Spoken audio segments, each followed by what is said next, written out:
Salam alaikum.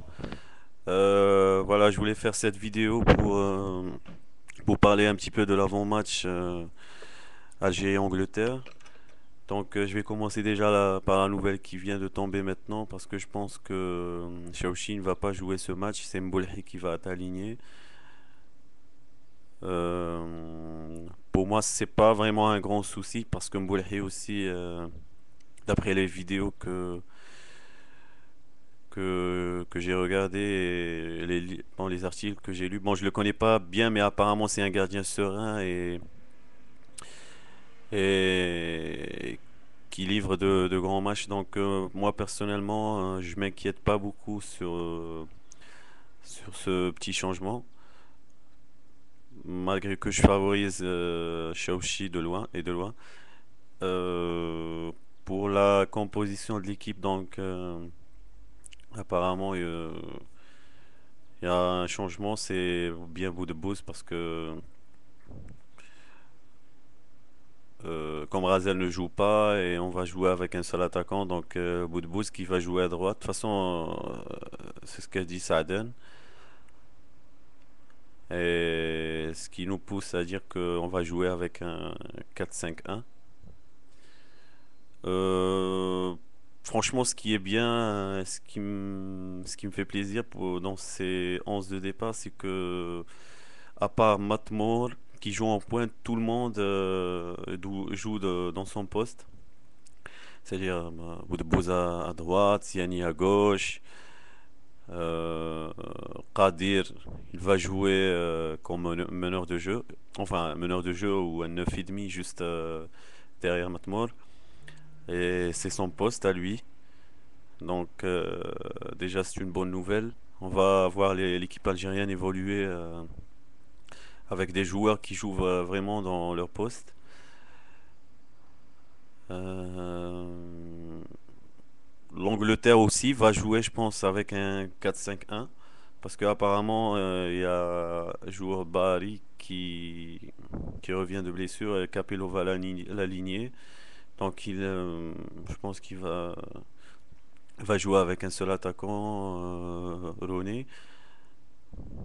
Donc, ça sera, je pense, la même tactique de jeu.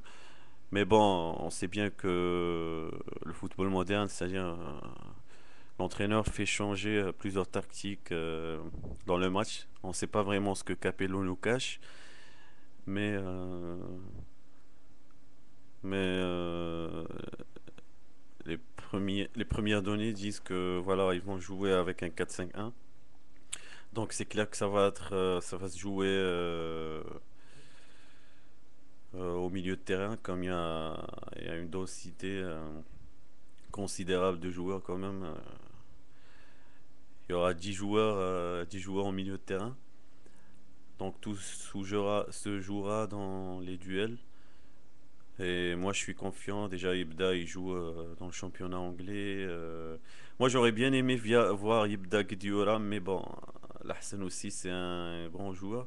Je parle de Gdiora parce que déjà il joue en Angleterre, il a un impact physique, c'est-à-dire extraordinaire. Il peut nous aider beaucoup à la récupération et à contrer les milieux anglais. Mais je pense qu'il va le faire entrer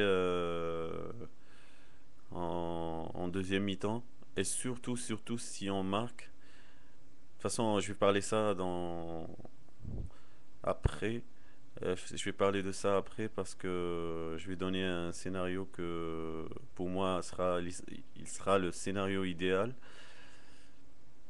Donc voilà. Ça c'est pour la composition. Pour le système de jeu, un 4-5-1. Donc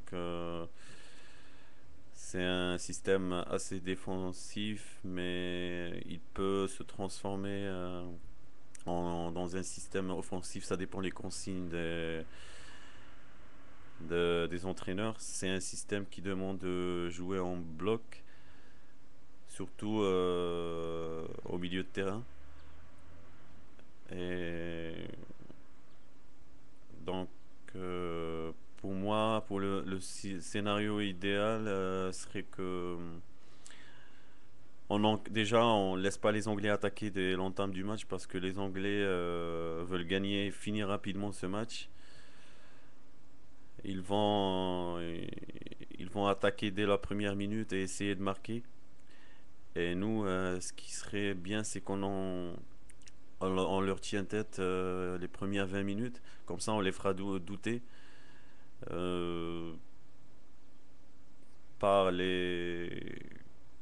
par développer notre jeu. Déjà, commencer par essayer d'imposer notre jeu et, et ne pas les laisser marquer. Voilà, parce que s'ils marquent, nous, de toute façon, dès le début du match, nous, on n'a rien à perdre. Mais s'ils marquent, on va tout miser sur l'attaque et je pense qu'on va encaisser un autre et un troisième but. Donc, bon, pour moi, c'est pas grave. Déjà, on a perdu des 3-0 contre l'Irlande et la Slovénie. Bon, perdre avec un score contre l'Angleterre, c'est pas dramatique aussi. Euh, mais je suis confiant, je suis sûr qu'on livrera un grand match. Pour le jeu algérien, j'espère qu'ils vont pas. J'espère qu'ils vont essayer d'approcher les buts,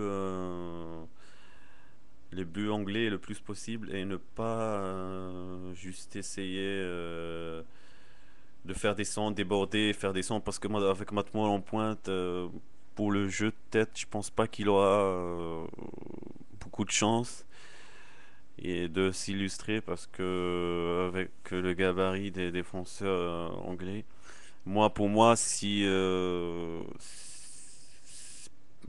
par rapport aux ailiers, c'est-à-dire pour Boudebouz et Ziani, s'ils peuvent c'est-à-dire déborder et faire des retraits en point de penalty ou voilà ou même en dehors de la surface des réparations, c'est-à-dire après tirer. Pour moi, c'est comme ça on peut déstabiliser la défense anglaise. Sinon, avec déborder et centrer, je pense que ça sert à rien. Euh, on a aussi un atout qu'on n'utilise jamais, malgré qu'on a de très bons tireurs, c'est-à-dire je parle de Lahsen Yebda, Qadir aussi, il tire bien.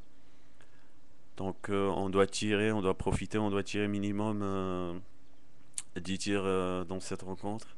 Peut-être que un ou deux tirs vont tromper le portier anglais, surtout avec ce ballon-là, qui apparemment, si on le frappe fort, il y a de fortes possibilités qu'il change de direction, donc il faut profiter, comme on en a peu de solutions, je pense.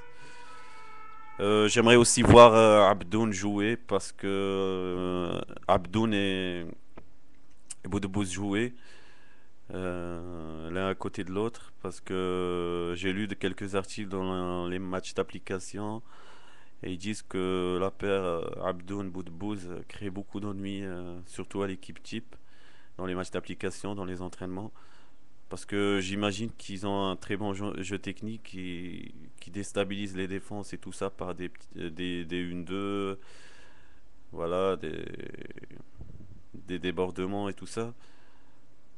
Bon, moi je suis personnellement confiant et je pense qu'on va faire un grand match contre l'Angleterre.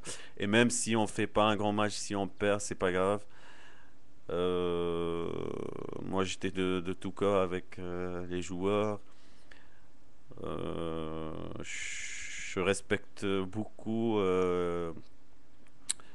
les résultats de cette équipe nationale et